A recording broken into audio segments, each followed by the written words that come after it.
Hello everyone, this is Sadiq Tarkhan, your mathematics tutor. I hope you will be fine and welcome to my YouTube channel Sadiq Institute. आज मैं आपको question solve करके बताऊंगा class 10th के NCERT book chapter number 4 द्विघात समीकरण के exercise 4.3 में दिया गया क्वेश्चन क्या है 11 नंबर।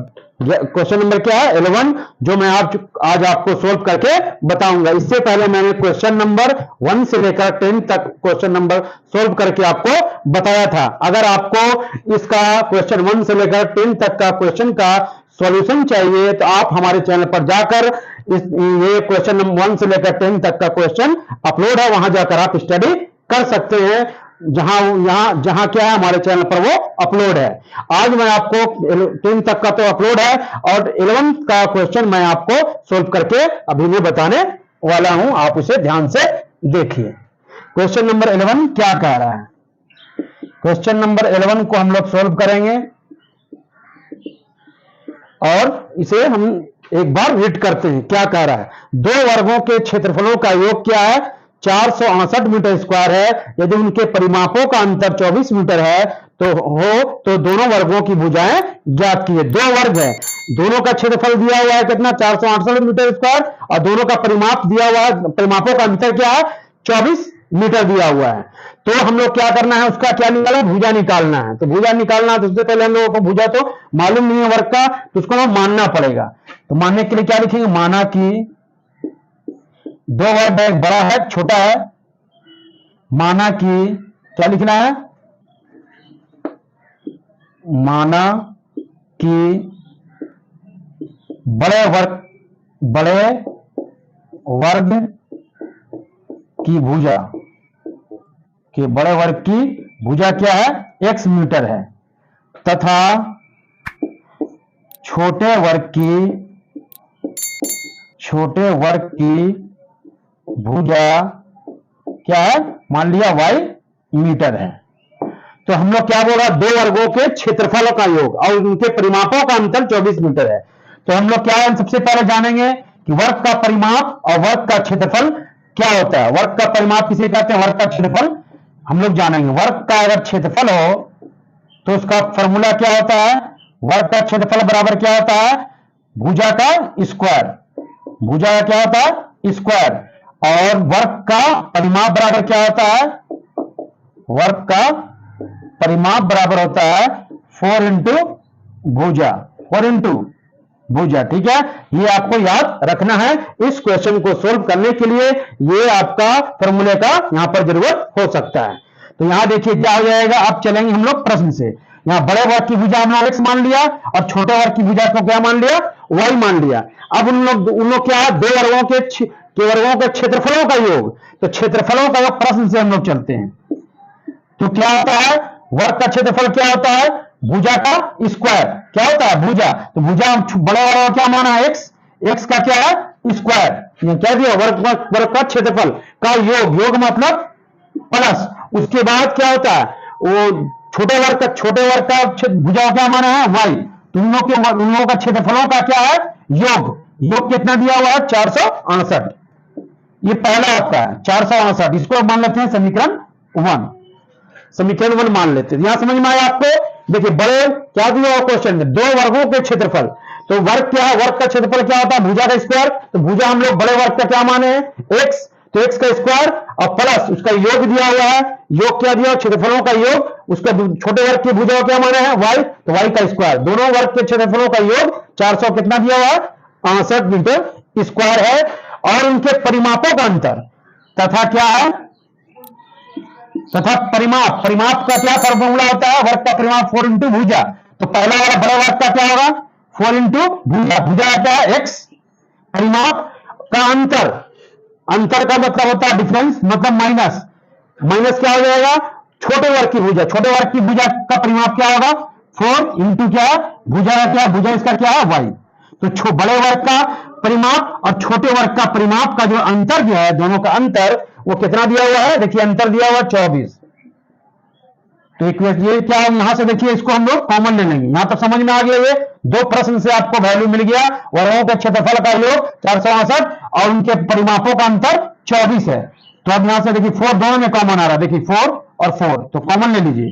तो कॉमन लिया तो 4 बाहर आ गया, तो बचा अंदर में इसका x, इसका बचा क्या y, इक्वल टू क्या हो गया 24। तो 4 से काट दिए, 4 1 जा 4 1 जा 4, 4 6 जा 24, मतलब 4 6 24, 4 एकम 4। इधर क्या बचा आपका x minus y equal to क्या बचा 6। ये हो गया समीकरण। यहां से आप एक ले सकते हैं, यहां से x का वैल्यू आप निकाल सकते हैं। यहां से देखिए क्या हो जाएगा, x का वैल्यू निकालिए, x इक्वल टू क्या हो जाएगा 6, ये y उधर गया तो क्या हो जाएगा प्लस y। ठीक है, देखिए 6 का 6 माइनस में रह गया प्लस, ये हो गया समीकरण 2। समीकरण क्या हो गया 2 मान लिया इसको। ठीक है, अब हम लोग चलेंगे समीकरण 1 से। यहां तक तो आप क्लियर हैं। देखिए यहां से क्या 4 4 4 6 24 कट गया, तो इसका x बचा, इसका y बचा, इसका क्या बचा 6 बचा। तो x minus 6 equal to x minus y equal to 6, तो x इक्वल टू 6 वैसे लिखा, माइनस से क्या बराबर को ले जाने पर क्या होता प्लस होता है। ये आपको यहां तक समझ में आ जाना चाहिए। अब हम लोग चलेंगे नेक्स्ट स्टेप। अब यहां लिखेंगे, अब हम लोग चलेंगे समीकरण 1 से। अब समीकरण 1 से हम लोग देखेंगे 1 क्या दिया हुआ है। समीकरण 1 में दिया है एक्स स्क्वायर प्लस क्या है वाई स्क्वायर इक्वल टू क्या दिया है 468। यह दिया हुआ आपको समीकरण 1 x square plus y square equal to 468। तो 468 दिया हुआ, तो ये हम लोगों को यहां पे नहीं तो आपको समझ में आ चुका है। अब नेक्स्ट हम लिखेंगे, इसको मैं आप इरेज कर दे रहा हूं, आप इसे नोट कर लीजिए। अब ये वाला वैल्यू आपको याद रखना समीकरण 2। यहां तक आप क्लियर है। अब देखिए यहां क्या है, इसको लिख रहे हैं, यहां क्या दिया हुआ एक्स स्क्वायर प्लस क्या दिया हुआ वाई स्क्वायर बराबर 468 दिया हुआ है। अब यहां देखिए एक्स का वैल्यू कितना निकाल चुके हैं 6 प्लस वाई, तो 6 प्लस वाई का क्या हो जाएगा स्क्वायर। 6 प्लस का एक्स का वैल्यू कितना निकाला है 6 प्लस वाई। ये कहां से है समीकरण 1 से लिख दीजिए। ये कहां से निकला समीकरण 2 से। समीकरण 2 से ये वैल्यू आया है, ब्रैकेट में लिख देना है। ठीक है, तो 6 प्लस लिया वाई का स्क्वायर का वाई स्क्वायर वैसे लिख दिया, और 468 वैसे लिख दिया। अब देखिए इसको a प्लस बी का होल स्क्वायर पर लिखना है। ये हो गया b हो गया, a का स्क्वायर क्या हो जाएगा 6 का स्क्वायर प्लस b का स्क्वायर प्लस 2ab 2a और b यहां पर y 2a और ये हो गया b प्लस क्या वाई स्क्वायर का वाई स्क्वायर और ये हो गया 468। अब इसको सोल्व करते जाइए, तो 6 का स्क्वायर 36, y का स्क्वायर 6 दूना 12, y प्लस क्या है वाई स्क्वायर इक्वल टू 468। ठीक है, यहां तक। अब नेक्स्ट देखिए इसको हम क्या करेंगे, वाई स्क्वायर को पहले लिखेंगे वाई स्क्वायर मिलेंगे क्या हो गया 2y स्क्वायर, यहां क्या है 12y। ठीक है, और यहां क्या है 468 किधर ले लेंगे माइनस 468 हो जाएगा, और प्लस में क्या है 400 प्लस क्या है 36 इक्वल टू 0। क्लियर, देखिए प्लस में था माइनस में हो गया, ये प्लस में 36 है वैसे लिखा है। यहां तक तो आप क्लियर है। नेक्स्ट क्या होगा यहां से, अब इसको देखिए ये फॉर्मूला को ये याद रखना है, x equal to 6 plus y को मैं यहां पर लिख देता हूं, ये आपको याद रखना है। x plus x equal to क्या दिया हुआ है, ये वैल्यू को मैं इरेज कर रहा हूं इसीलिए यहां लिख देता हूं, x equal to 6 plus y दिया हुआ समीकरण 2 में। ठीक है, अब इसको मैं इरेज कर दे रहा हूं, वो वाला वैल्यू हम लोग को याद रखना है। अब यहां से देखिए वैल्यू हम लोग क्या निकालेंगे, देखिए दोनों में दो कॉमन, यहां पहले आए इसको सोल्व कर लीजिए। तो 12y का 12y 468 में से 36 गया, घटाइए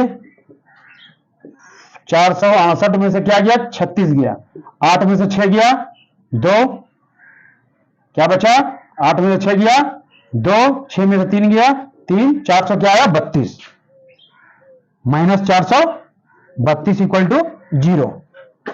अब यहां देखिए दोनों में से दो कॉमन सब आ रहा है, यहां घटाया सही है। देखिए 468 में 36 गया, 8 में 6 गया 2, 6 में 3 गया 3, 4 का 4 हो गया। अब ये दोनों दो सब में कॉमन आ रहा है, तो 2 कॉमन ले लीजिए। तो यहां बचा वाई स्क्वायर, यहां बचा 2 6 12, यहां क्या 2 से देखिए 2 दूना 4, 2 एकम 2, 2 6 12 इक्वल टू 0।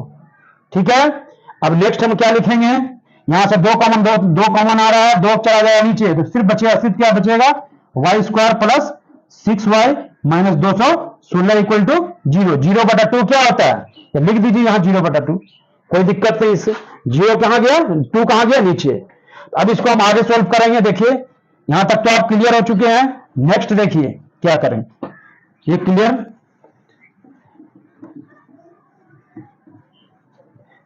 नेक्स्ट स्टेप में क्या करना है, यहां देखिए, अब यहां देखिए क्या करना है, वाई स्क्वायर को 216 को 6 के बराबर तोड़ना है। 216 को क्या करना है, 6 के बराबर तोड़ना है आपको। तो 2 एकम 2, 2 8 16, 2 5 10, 2 चौके 8, 2 दूना 4, 2 सत्ते 14, 3 9 27, 3 3 9। अब इसमें देखिए कौन सा फैक्टर आएगा, मतलब 216 को 6 के बराबर तोड़ना है, जो हम लोग पढ़ते आ रहे हैं द्विघात समीकरण में। तो 6 के बराबर किस तरह तोड़ना है, देखिए 3 3 9, 9 दूना 18, यहां तक 18 हो गए, 3 दूना 6, 6 दूना 12। तो देखिए 18 में से 12 जाएगा तो क्या बचेगा 6, और 18 को 12 से गुना करेंगे तो क्या आएगा 216। यही हमारा क्या है, यहां देखिए यहां क्या है आपका 18 आया एक, और दूसरा फैक्टर 12 आया। तो 18 12 को गुना करेंगे कितना आएगा 216, और 18 में से 12 दिया तो क्या बचेगा 6 बचेगा। तो इसके फैक्टर इसी को लिख देंगे हम। तो वाई स्क्वायर 18y में से क्या चला गया 12y, तो बच गया 6, 6 का 6 लिख हो गया, और माइनस 216 का वैसे ही वही हो गया। अब इसको हम लोग लिखेंगे, y कॉमन आ रहा है तो y प्लस क्या आएगा 18, यहां से क्या कॉमन आ रहा है 12, तो यहां से y प्लस क्या हो जाएगा, प्लस माइनस क्या हो, माइनस प्लस माइनस, और यहां हो गया आपका 18 इक्वल टू 0। तो y प्लस 18 कॉमन आ गया, एक ले लीजिए, y प्लस 18, दूसरा क्या y माइनस 12 इक्वल टू 0। यहां तक क्लियर।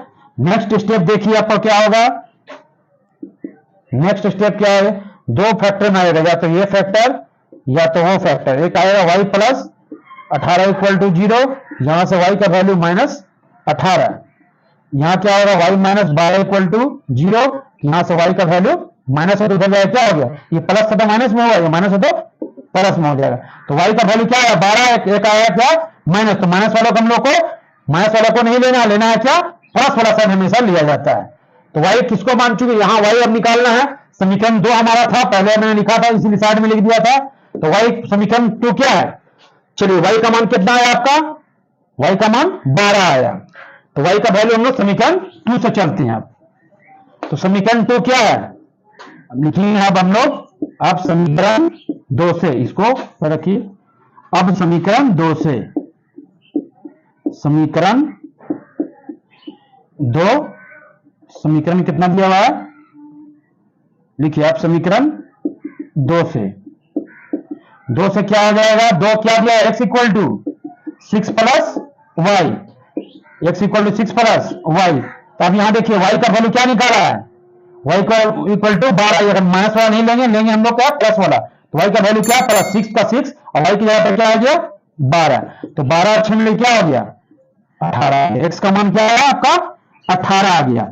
तो x का मान 18, y का मान क्या आया 12, x का वैल्यू क्या है आपका 18 और y का मान तो 12, तो दोनों वर्ग का क्या निकालना था भुजा, तो पहले वर्ग बड़े वर्ग का क्या माना था x, और y का वैल्यू क्या है आपको 12, तो अतः करके लिख देना है, अतः बड़े वर्ग की भुजा बराबर क्या माने थे x, तो x का मान कितना हुआ 18, तो 18 मीटर हो गया, तथा छोटे वर्ग की भुजा बराबर क्या हो गया, छोटे वर्ग की भुजा बराबर क्या हम लोग क्या माने थे y, तो y का मान कितना आया 12, ये मीटर हो गया। यही हो गया आपका आंसर हो गया, ये दिए गए क्वेश्चन नंबर 11 का, यानी 11 नंबर का ये क्या हो गया आंसर हो गया। मैंने आपको चैप्टर 4 का द्विघात समीकरण जो एक्सरसाइज 4.3 का सभी क्वेश्चन को मैंने आपको सोल्व करके बता दिया। अगर आपको हमारे पढ़ाने का तरीका अच्छा लगा तो आप हमारे चैनल को सब्सक्राइब कीजिए, शेयर कीजिए, लाइक कीजिए और अपना फीडबैक देने के लिए कमेंट कीजिए। Thank you, welcome.